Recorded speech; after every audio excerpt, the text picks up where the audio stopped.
Shut up, compressor.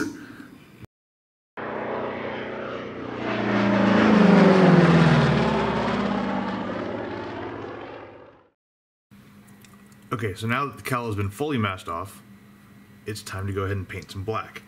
And typically for this kind of thing, I would use something like Guns GX 100 to get a nice, super shiny gloss. However, A, I don't want to wait for all that shit to happen and for it to tighten up overnight. B, I'm worried about ridging along the tape, so when we spray the bare metal, I don't want like a little line of black showing through, and that Guns GX 100 is pretty damn thick. So we're going to be using some Tamiya Lacquer Painto LP1. I just test sprayed this stuff on a mule, and it looks pretty solid, and this is literally with just, come on, focus. This is not the greatest surface, and this is literally just it without any Mr. Leveling Thinner misted on top to shine it up a bit. Let's get to it.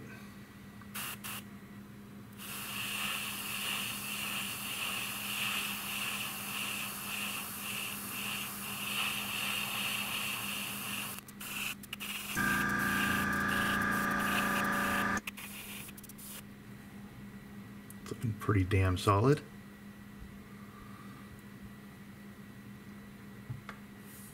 Go ahead and set this down. Now I'm also keeping, so I can swear I just put some lacquer thinner into my 770. I go to look in there and nothing. Weird. Alright. So the basic idea behind the mist coat of Mr. Leveling Thinner is just to give this stuff some extra leveling capabilities.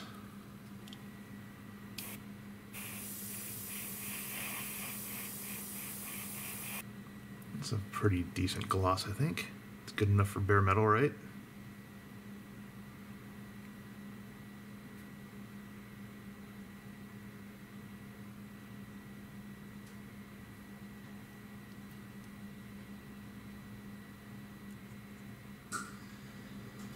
Shouldn't lay it like that though, should I?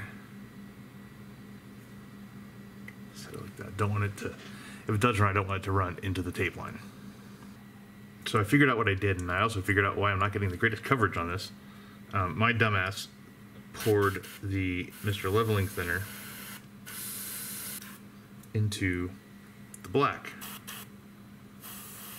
not into the second airbrush.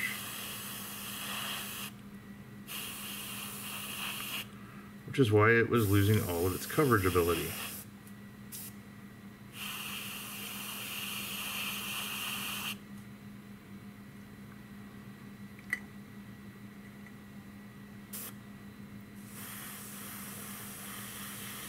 Now we don't need up here to be shiny and glossy.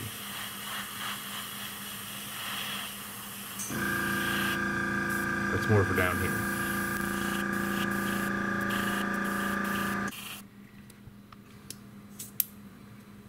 Switch back to the thinner.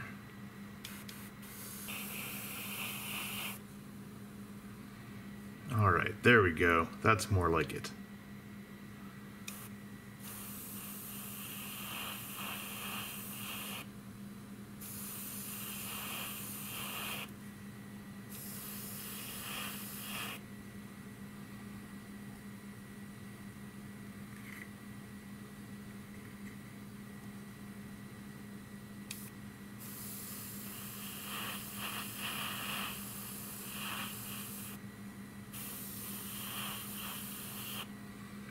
Okay. Let that sit for a bit. Well, fuck. So my spraying of Tamiya Lacquer Painto LP1 looked all nice and shiny and everything when it went down. But as it dried, it kind of went a bit gritty or grainy or something. And my attempts to sand it back just didn't work. This stuff, I don't know if it was what was under it or the lacquer itself, but it just did not sand nicely. It developed pits and all kinds of stuff, and so I had to sand it back more than I thought I would like. And I ended up respraying it with Stynylrez, which always goes down pretty well. And I figured I was spraying the underside anyway, so why not, right? So we're in a pretty good place here, and I think I'm going to try to see if I can smooth out the bottom here enough to be able to use this as the base for my bare metal finish. I'm hoping if I can do this right, I can actually just, you know, mask it right here and use the Stynylrez as the flat black portion. We will see.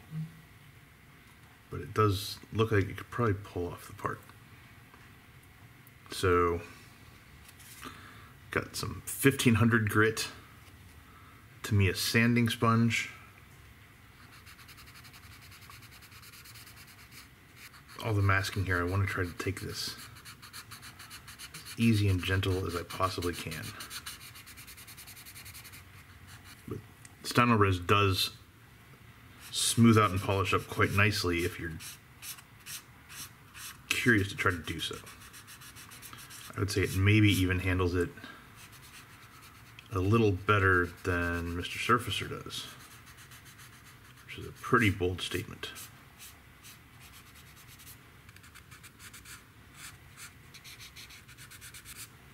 And I've already determined if this doesn't work, I'm just going to grab the cowl out of another P-47 kit, use it, and relegate this one for use with another 56 Thunderbolt.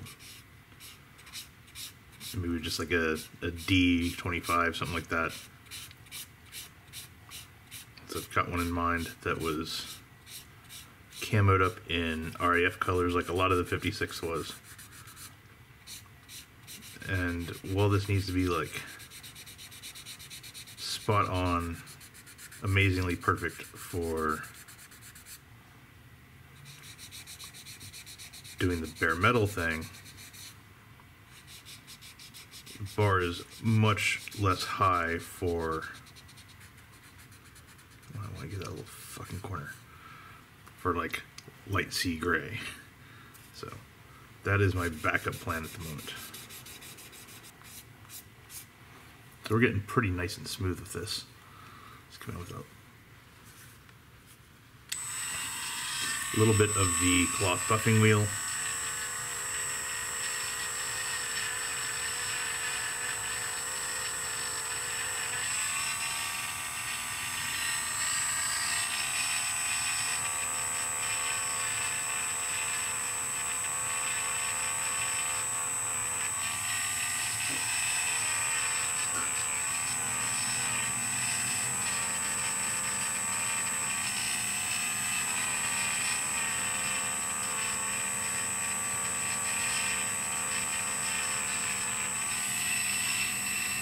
So that's looking pretty decent.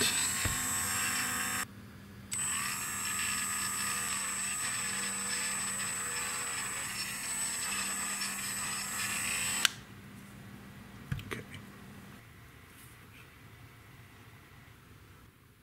After taking the polishing wheel to the lower cowl, I went ahead and did a quick test on my P-47 mule, where I did the same thing to this portion of the belly, and it looks okay.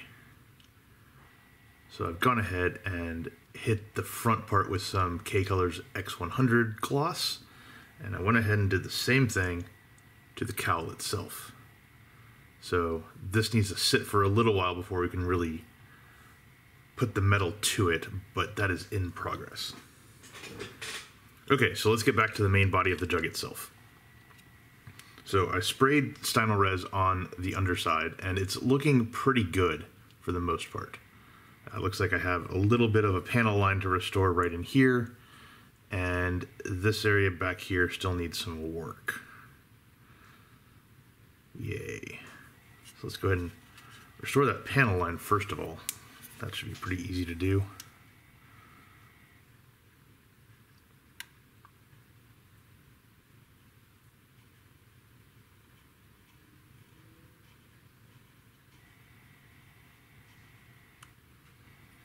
And then up here around the center line sway braces, there's a little bit of nasty gooberness that needs some cleanup. So we're going to go ahead and get that as well. And then hopefully after that, we'll be ready to start heading towards full-on primer, full-on prep for the bare metal undersides. Up top, the area around the fillet up here is looking much better. And I would say it's pretty much, you know, we probably need to polish it up a little bit, but other than that, pretty good to go. Oh, shit. Right in here is a little bit of area that needs some help. You see, when you sand it, you can see that little proud thing shows up. So we need to sand that down. This. Okay. So to knock that guy out.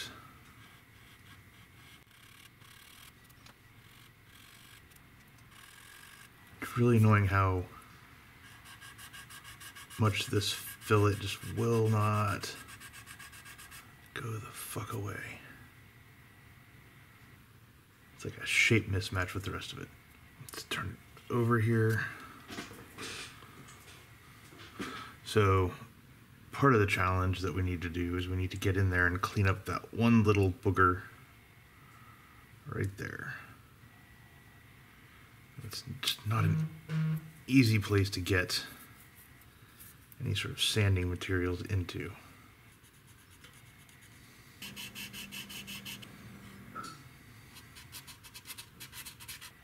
And that's a tough area to sand.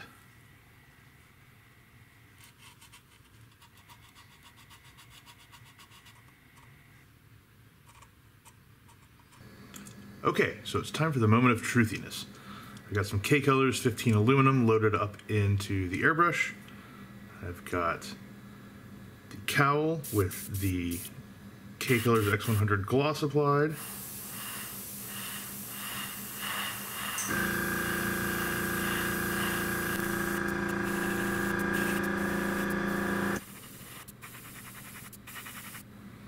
It's looking pretty shiny.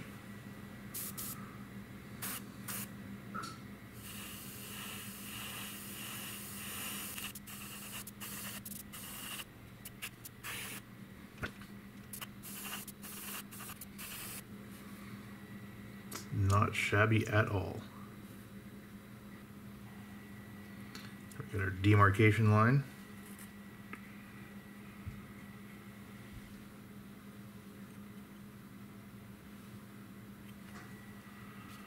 I'm going to pause this and we'll catch back up after the unmasking joy.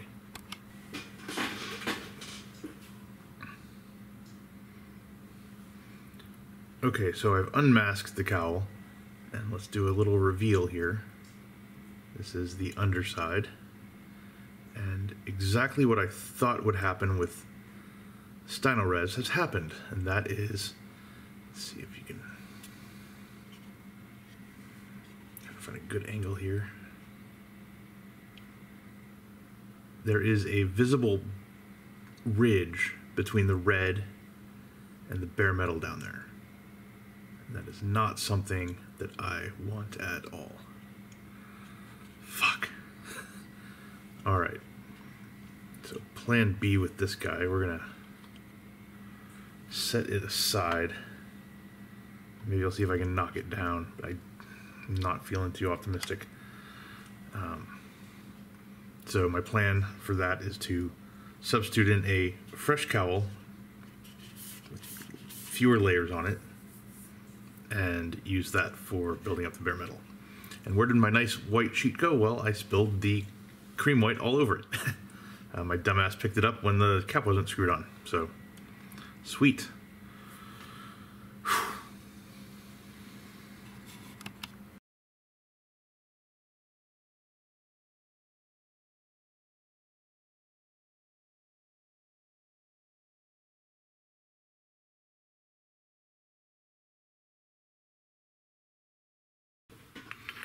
So this damn cowl has stolen my entire bench night. But I've come in here with 1000 grit and 1500 grit sanding sponges, and I've knocked that ridge back quite nicely.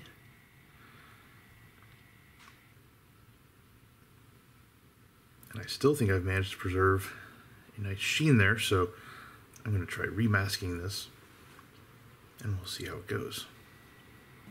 Okay, so part 1 of Operation Repair is done. This is MRP Super Matte Black, mixed with a little bit of tire rubber, mixed with a little bit of their flat clear.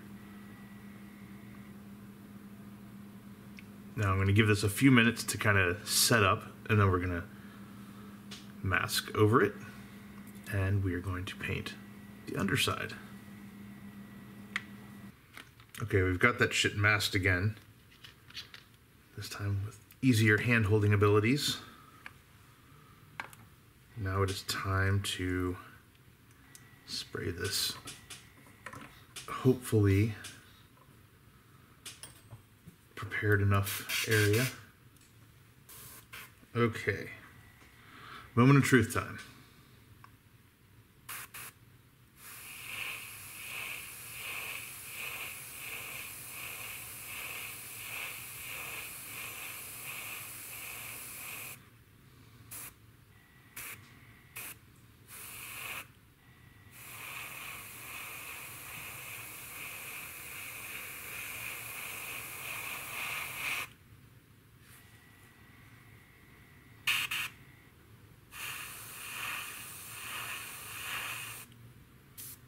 Don't beat up on me, you piece of shit.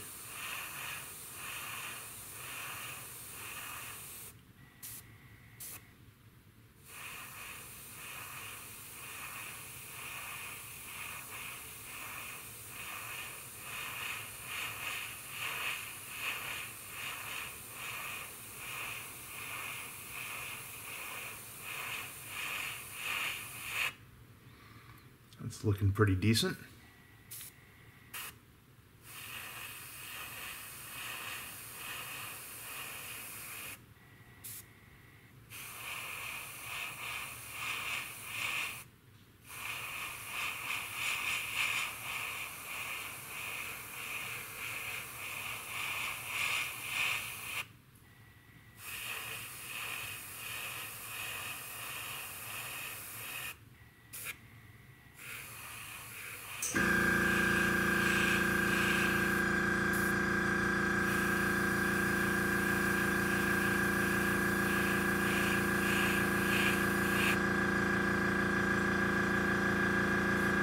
Okay, I think we might have gotten it.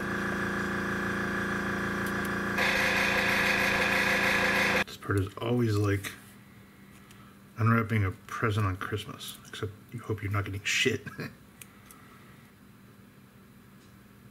shit seems to hold pretty strong until it gives way.